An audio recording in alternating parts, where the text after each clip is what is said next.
Vamos falar sobre as centrais sindicais que decidiram suspender a greve nacional convocada para a próxima terça-feira, dia 5. A alegação é de que a paralisação não faz mais sentido depois do cancelamento da votação da reforma da Previdência, que estava prevista para o dia 6.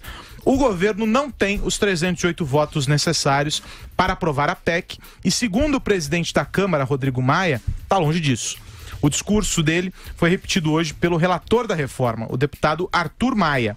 Em entrevista ao Jornal da Manhã, ele criticou os colegas e reconheceu que está difícil convencê-los. A gente separou um trechinho do que disse o parlamentar. Vamos ouvir, Reginaldo? Eu tenho como relator dessa proposta de dizer que, com muita tristeza, que infelizmente até agora não conseguimos derrotar o lobby do funcionalismo público, que é um lobby poderoso, e alguns deputados se acovardam diante dessa realidade. Tem medo de juiz, tem medo de promotor, tem medo do funcionalismo. E não votam o que é necessário para o país. Distante dos 308 votos necessários para aprovar a reforma, o Planalto não quer correr o risco de pautar a matéria e ser derrotado, o que traria impacto negativo imediato para o mercado. E já trabalha com a ideia de deixar para 2018 a votação da proposta. Ô Vera, vou começar com você, tá? Se deixar para o ano que vem, ano de eleição, a gente sabe que é um ano complicado.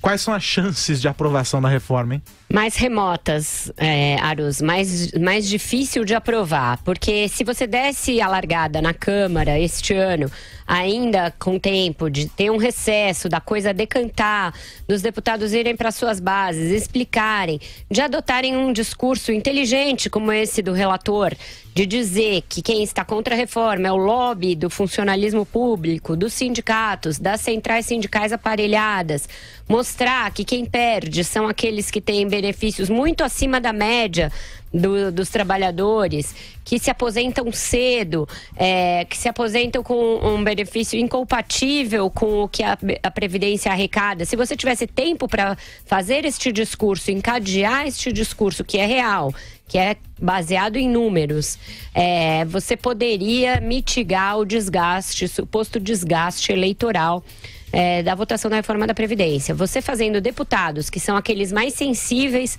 a essa cobrança na ponta, terem de votar isso já depois do Carnaval, que é o mais provável, se não votar este ano. Se não votar esse ano, janeiro é praticamente perdido. A gente conhece o calendário no Congresso, ainda mais no ano eleitoral. Aí depois do Carnaval, eu acho que aí começa a ficar muito difícil. As pessoas se acovardam. A verdade é que parlamentar é um sujeito muito sensível a aqueles apupos que a gente viu ontem contra o Romero Jucá. E então, quando eles são organizados ainda por centrais sindicais, por sindicatos e por outras corporações, eles ficam ainda mais fortes, ecoam mais. Então, se não votar agora na Câmara, eu acho difícil. No Senado, ano que vem, ficaria mais fácil. Os senadores são mais protegidos, eles representam a federação, enquanto os deputados representam o voto do cidadão, 1 a 1 ali, né? Esse é o cálculo, essa é a maneira como o bicameralismo brasileiro é dividido. Então, para os senadores ficaria mais tranquilo, eles não são tão sensíveis a essa gritaria e há um ambiente, há número no Senado mais tranquilamente do que na Câmara. Fora isso, não botou essa greve geral, aí é ridículo, né? Porque nunca esteve marcada a votação da reforma da Previdência para o dia 6. Nem chegou a ser uma data tentativa, porque não se chegou nem a costurar um acordo. Então, eles iam fazer uma greve geral, sob pretexto da reforma da Previdência, mas só para causar tumulto, fazer bagunça. E agora cancelaram, talvez porque não tenham conseguido arregimentar um número suficiente para fazer o tumulto que queriam.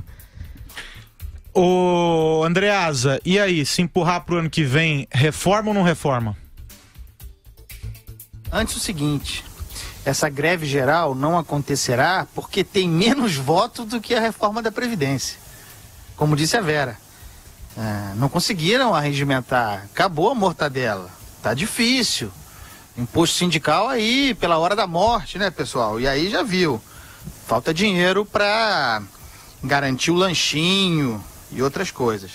É balela, como a Vera disse, não havia agenda, né? Havia uma data especulada para votação na Câmara. Uma das vertentes daquele episódio ontem, será de quando foi? Que eu vi ontem, do Romero Jucá, né? Que eu chamei de vulgar, do modo como aquela senhora se dirigiu a ele, e aliás se dirigiu expressamente, é essa cultura de demonizar, de fazer pressão, de lobby do funcionalismo público contra a reforma da Previdência. Esse é um dos elementos daquilo que aconteceu ontem. Né? Uma pressão sobre a classe política, sobre a atividade pública, contra a reforma da Previdência. E esse tipo de discurso é muito habilidoso em mistificar, né? E o governo comunica muito mal, nós vamos falar sobre isso, né? Inclusive a juíza que suspendeu a propaganda do executivo a esse respeito. E agora, né? A interpretação, aquilo que é percebido pela população em relação à reforma da Previdência é exatamente o oposto. É que ela é contra o trabalhador, o que ganha menos. Isso não é verdade. É claro que há algum impacto sobre todo mundo, mas esses são os menos impactados. A maior parte dos que ganham menos sequer será tocada. A reforma da Previdência é contra, e aí está de parabéns o relator Arthur Maia, que faz um bom trabalho, o texto da proposta dele é bom, mitigado e ainda continua bom, equivaleria 500 bilhões de economia em 10 anos. Uma loucura o que esse Brasil está fazendo com essa reforma. A reforma que ele propõe ataca os privilégios do setor público, daqueles que ganham muito e trabalham pouco. E não é que eles trabalham pouco durante o dia, não, trabalham por pouco tempo ao longo de sua vida. É disso que se trata, são esses os prejudicados. E não é à toa que esse lobby do funcionalismo público atua com medo, com base em atividade do Judiciário e do Ministério Público. Judiciário e Ministério Público atuam coordenadamente, como sindicatos, hein? Nesse caso, como atuam os sindicatos contra a reforma da Previdência. É lamentável. E aí, Madu, qual que é a tua avaliação sobre essa história? Não, é isso mesmo. Você vê que é o Brasil corporativo, né, das corporações ligadas ao setor público, né, que vive uma outra realidade, né, bancada por uma grande maioria de brasileiros, né, do setor privado, que estão passando por momentos bastante difíceis, né, para carregar, né, para bancar esse setor público oneroso, com baixa produtividade, né, e cheio de privilégios, né. O que se fala sempre são justiça e direitos adquiridos. O que menos tem no Brasil é justiça, porque a grande maioria dos brasileiros, né, é obrigada a cevar, né, a pagar, a custear aposentadorias precoces, vantagens absolutamente inexplicáveis, ou absolutamente o Estado não tem como bancar isso, enfim, privilégios de uma minoria, né, de pessoas que conseguem viver à sombra do Estado, né, do funcionalismo público, né, ou mesmo até alguns setores da economia que conseguem, né, uma sombra do Estado e ali ficam parasitando. Mas isso tem um custo, e esse custo elevadíssimo é bancado por maior parte da população brasileira, que, como disse o Andreasa, aqueles, né, que na verdade são beneficiários da reforma da Previdência, que vai trazer um pouco de justiça, né, a justiça ao Brasil. O Brasil hoje parece a Índia, quer dizer, nem a Índia mais, porque foi proibido o sistema de castas. Apesar de existir ainda, é fora da lei, mas existe. Mas no Brasil não, existe informalmente um sistema de castas, são duas castas. Aqueles que recebem benefícios do setor público e aqueles que não recebem. E isso, louve-se o esforço de muitos setores da imprensa aqui, dos colegas, tentando explicar isso para a população, né, porque realmente o núcleo da questão, né, o cerne da questão é a questão da comunicação, da falta de informação que a população tem sobre o problema, sobre o que pode vir a ocasionar. Aí vem uma juíza, né, que é óbvio que é do setor público, que vai se aposentar aos 50 anos de idade, que vai ter um montão de benesses e tal, e proíbe uma propaganda do Poder Executivo, uma peça do Poder Executivo, que eu não vi, não tive acesso, mas que se pretende pelo menos esclarecer a opinião pública do que trata a reforma da Previdência. Mas hoje está muito claro o Brasil, essa divisão infeliz que a gente vive no Brasil, dessas corporações, desses grandes conglomerados, dessas confederações sindicais e tal. Agora, esse pessoal, eles têm um compromisso com a falência do país, né? A reforma da Previdência não é uma questão de escolha mais nossa, é uma necessidade absoluta que o Brasil tem, independente do governo que tiver, independente da ideologia do governo, tem que fazer. Agora, a população tem que abraçar isso. Agora, a população não tem acesso à informação. Não sei como é que fica. E aí eu vou pegar carona nessa fala do Madureira, também citado pelo Andreasa, o caso da juíza Rosimeire Gonçalves de Carvalho, da 14ª Vara Federal em Brasília, que suspendeu essa campanha de publicidade do governo sobre a matéria. Ela tomou a decisão na última quarta-feira e sustenta que, em vez de conteúdo educativo, informativo ou de orientação social, como prevê a Constituição, as peças veiculadas apresentam-se como genuína propaganda de opção política governamental, que de forma abusiva desinformam e manipulam a opinião pública sobre o tema. Ela argumenta que há ofensa e desrespeito aos servidores públicos. Andreasa, eu passo a bola para você. O que dizer sobre isso? Isso, Carlos Aro, Xará, isso é gravíssimo. A decisão dessa juíza é gravíssima. Vejam, eu li o texto em que ela determina a suspensão da propaganda e não há um apontamento consistente relativo à ilegalidade na propaganda do governo. É uma funcionária pública se defendendo. Ela, juíza, é contra a reforma da Previdência. Claro, ela é uma das prejudicadas, né? Uma das que perde com a reforma. Competente ou não, sério ou não, trabalhador ou não, ela é uma das prejudicadas. E aí, resolve usar o seu poder, a sua caneta, a sua condição de juíza para se manifestar, aí sim, ela sim, politicamente. A manifestação dessa juíza é política. Não dá para aceitar o que está ali. Ela mesmo se refere à proposta do governo, a proposta em tramitação, aquela que se pretende explicar com a verdade. O governo, na peça de propaganda, diz a verdade. É claro que o governo tem uma posição. É claro que a posição do governo precisa estar expressa na sua peça. E ela diz que a proposta do governo é dramática. Dramática para o povo brasileiro. Para o povo brasileiro, não. Para grupos de interesse, para grupos de pressão, para aqueles, inclusive, que lá atrás, não à toa, não por acaso, não sem intenção, dinamitaram a possibilidade de que essa reforma já estivesse resolvida. Essa é a verdade. Isso é gravíssimo. Isso abre precedente para outro tipo de atuação. Mais uma vez, vocês vejam mais uma vez, o que está contido aí é um excesso de parte do judiciário invadindo outras esferas.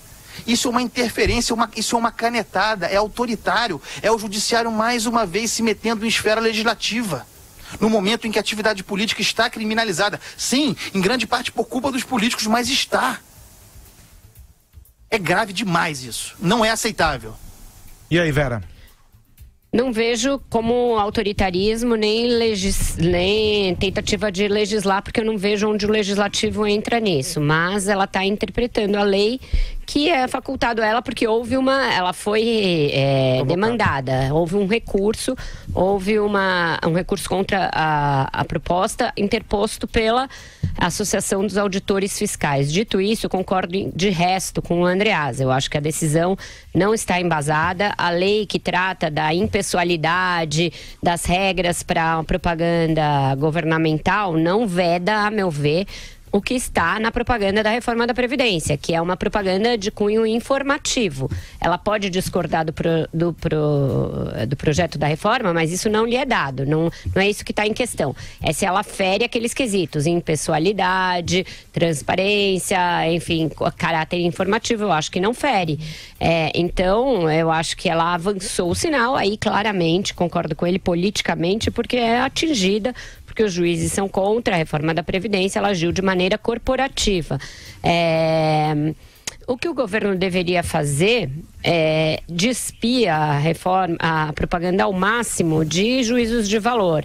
Palavras de cunho ali, privilégios, não precisa falar isso. Você pode, só com números, defender o projeto que está lá. Eu acho que dá para fazer uma nova versão, se essa for proibida mesmo, se não cair a liminar, e dá para fazer uma versão informando. O que não dá é para não fazer nada, não informar a população sobre uma proposta de suma importância que está em votação no Congresso, que mexe de alguma maneira com a vida de todos e que precisa, sim, de informação até para que as pessoas entendam o que está em jogo, que não é perda de direitos, que não é simples supressão de direito para todos, mas sim uma nova regra, uma equalização da Previdência para que o sistema seja igual para os servidores públicos e os trabalhadores da iniciativa privada e para que não quebre o sistema ali na frente, que é algo que está contratado já, está prestes a acontecer.